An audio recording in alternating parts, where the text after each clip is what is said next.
Shri Varghese George CPIക്ക് ശക്തമായ എതിരഭിപ്രായമുണ്ട്. സത്യൻ മൊകേരി ജനയുഗത്തിൽ ലേഖനം എഴുതി അത് വ്യക്തമാക്കി. RJDയുടെ അഭിപ്രായം താങ്കളും ഇന്ന് വളരെ വ്യക്തമായി പറയുന്നുണ്ട്. അതായത് LDF ഘടകകക്ഷികൾക്ക് സ്വീകാര്യമല്ലാത്ത ഒന്നാണ് പാലക്കാട്ടെ ഈ മദ്യ ഉൽപ്പന്ന പ്ലാന്റ് എന്നാണോ അതിന്റെ ഒരു ചുരുക്കത്തിൽ പറയാവുന്ന ഒരു വാചകം? അഭിലാഷേ, അതൊരു പോളിസി ഇഷ്യൂ ആണ്. അതാണ് ഞാൻ ഉന്നയിച്ചത്.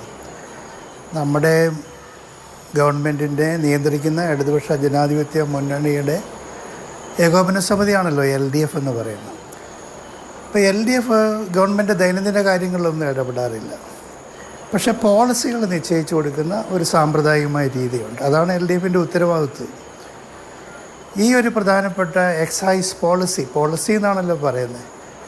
ആ പോളിസി ഒരു ഘട്ടത്തിലും LDF മുന്നണി യോഗത്തിൽ വെച്ചിട്ടില്ല. ഇതിലും വളരെ ചെറിയ നിസ്സാരമായ പ്രശ്നങ്ങൾ വെച്ചിട്ടുണ്ട്. ഇപ്പോൾ തന്നെ ആൻ്റണി രാജു മിനിസ്റ്ററായിരുന്നപ്പോൾ ഓട്ടോറിക്ഷ, ഓട്ടോ ടാക്സി, കാറുകളുടെയൊക്കെ റേറ്റ് കൂട്ടാനുള്ളൊരു പ്രപ്പോസൽ LDF വരികയുണ്ടായി. അത് LDF ആണ് അംഗീകരിച്ചത്. ഇപ്പോൾ റോഷി അഗസ്റ്റിൻ മിനിസ്റ്ററായിരുന്നപ്പോൾ വാട്ടർ അതോറിറ്റിയിലെ ജലത്തിൻ്റെ റേറ്റ് കൂട്ടുന്നത്, അപ്പോൾ ഞങ്ങൾ പറഞ്ഞു ഇത് അല്പം കൂടുതലാണ്, കുറയ്ക്കണം.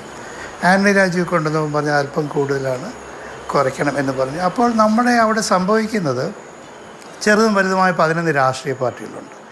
ആ രാഷ്ട്രീയ പാർട്ടികൾ വ്യത്യസ്തമായ അഭിപ്രായങ്ങൾ വരുമ്പോൾ അവിടെ ഒരു കൺസിഡേർഡ് ഒപ്പീനിയൻ വരും. അത് ഗവൺമെൻറ്റിന് നല്ലതാണ്. പക്ഷേ ഈ എക്സൈസ് പോളിസി ഒരു ഘട്ടത്തിലും അവിടെ കൊണ്ടുവന്നിട്ടില്ല.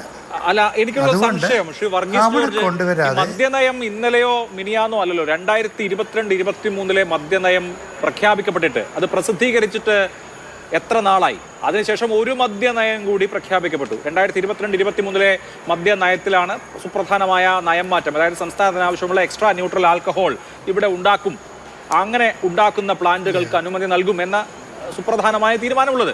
അപ്പോൾ ഘടകകക്ഷികൾ ഒരു പോളിസിയായി പുറത്തു വന്ന് പ്രസിദ്ധീകരിച്ച് പത്രങ്ങളിലെല്ലാം വന്ന കാര്യം 2 കൊല്ലം കഴിഞ്ഞിട്ടും അറിഞ്ഞില്ല എന്നാണോ, അതോ മുൻകാല പ്രാബല്യത്തോടു കൂടി അറിയണമായിരുന്നു എന്നാണോ?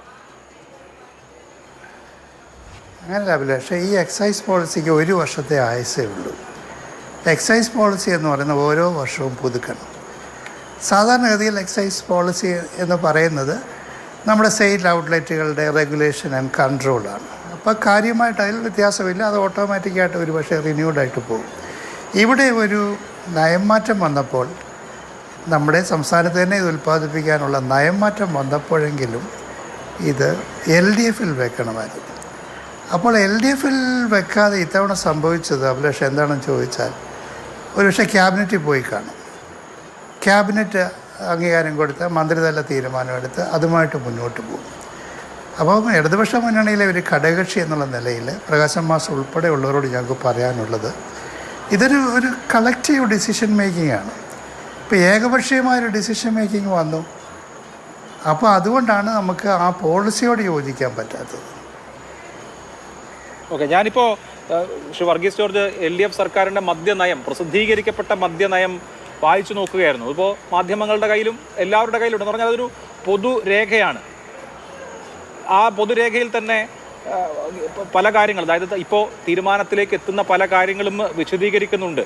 ഈ തീരുമാനത്തിന് ആധാരമായ കാര്യങ്ങൾ വിശദീകരിക്കുന്നുണ്ട്. സംസ്ഥാന സർക്കാരിൻ്റെ അംഗീകരിക്കപ്പെട്ട മദ്യനയത്തിൽ പറയുന്നു, സംസ്ഥാനത്ത് മദ്യ ഉൽപ്പാദനം നടത്തുന്നത് 11 ഡിസ്റ്റിലറികളിലൂടെയും 8 വിദേശ മദ്യ ബ്ലെൻഡിംഗ് ആൻഡ് ബോട്ട്ലിംഗ് യൂണിറ്റുകളിലൂടെയും 3 ബ്രൂവറികളിലൂടെയുമാണ്. ഇതിൽ ഒരു ഡിസ്റ്റിലറിയും ഒരു ബ്ലെൻഡിംഗ് ആൻഡ് ബോട്ട്ലിംഗ് യൂണിറ്റും 2 ബ്രൂവറികളും നിലവിൽ ഉൽപ്പാദനം നടക്കുന്നില്ല. മറ്റ് സംസ്ഥാനങ്ങളുമായി താരതമ്യം ചെയ്യുമ്പോൾ വിദേശ മദ്യ വിൽപ്പനശാലകളുടെ എണ്ണം കേരളത്തിൽ വളരെ കുറവാണ്. നിലവിലെ കണക്കുകളുടെ അടിസ്ഥാനത്തിൽ മദ്യ ഉപഭോഗത്തിൽ പല സംസ്ഥാനങ്ങളെക്കാളും കേരളം പിന്നിലാണ് എന്ന് പറഞ്ഞതിന് ശേഷം ഈ മദ്യനയത്തിൽ തന്നെ കൃത്യമായി എക്സ്ട്രാ ന്യൂട്രൽ ആൽക്കഹോൾ ഉൽപ്പാദിപ്പിക്കാൻ സംസ്ഥാനം ഉദ്ദേശിക്കുന്നു എന്ന് കൃത്യമായി പറയുകയാണ്. അപ്പോൾ വിദേശ മദ്യ മേഖല, സംസ്ഥാനത്ത് മദ്യ ഉൽപ്പാദനത്തിന് ആവശ്യമായ എക്സ്ട്രാ ന്യൂട്രൽ ആൽക്കഹോൾ കേരളത്തിൽ തന്നെ ഉൽപ്പാദിപ്പിക്കുന്നതിനുള്ള പ്രോത്സാഹനം നൽകും.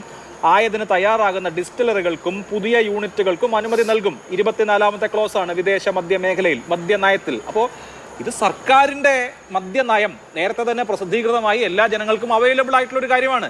ഇപ്പോൾ നിങ്ങൾ ഇത് അറിഞ്ഞിട്ടില്ല എന്ന് പറയുന്നതിൻ്റെ സാങ്കത്യവും യുക്തിയും എനിക്ക് മനസ്സിലാവുന്നില്ല. അങ്ങനെയല്ല അഭിലാഷ്, അറിഞ്ഞിട്ടില്ല. ഇങ്ങനെയാണോ സർക്കാർ ചെയ്യേണ്ടത്? സർക്കാരാണോ മുന്നണിയാണോ നയങ്ങൾ തീരുമാനിക്കേണ്ടത്? ഇപ്പോൾ ഒറ്റ പാർട്ടിയാണെങ്കിൽ, ഏകകക്ഷി ഭരണമാണെങ്കിൽ ആ പാർട്ടിക്ക് തീരുമാനിക്കാം. ഇത് 11 പാർട്ടികളില്ലേ? 45% വോട്ട് എങ്ങനെയാണ് കൊണ്ടുവരുന്നത് അഭിലാഷേ? കഴിഞ്ഞ അസംബ്ലി ഇലക്ഷനിൽ 45% വോട്ടാണ്. CPM 25% vote. ബാക്കി 21% വോട്ടും കൊണ്ടുവന്നത് ഈ ഘടകകക്ഷികളല്ലേ? അവരുടെ ഒരു അഭിപ്രായം ചോദിക്കണ്ടേ? സാധാരണഗതിയിൽ LDFിൽ അല്ലെങ്കിൽ ഗവൺമെൻറ്റിനെ സംബന്ധിക്കുന്ന ഒരു പോളിസി ഡോക്യുമെൻ്റ് വന്നാൽ ഞങ്ങളെ വിളിക്കും. ചിലപ്പോൾ അജണ്ടയിൽ തന്നെ വെക്കണമെന്നില്ല, യോഗത്തിൽ വരുമ്പോഴായിരിക്കും ഒരു പുതിയ പോളിസി പറയുന്നത്. ഇപ്പോൾ ഉദാഹരണത്തിന് കേരളത്തിൽ പ്രൈവറ്റ് യൂണിവേഴ്സിറ്റീസ് വേണോ വേണ്ടയോ എന്നുള്ള ഒരു ചർച്ച വന്നു. അത് ഒരു ഡോക്യുമെൻ്റായിട്ട് ഞങ്ങളുടെ തന്നു.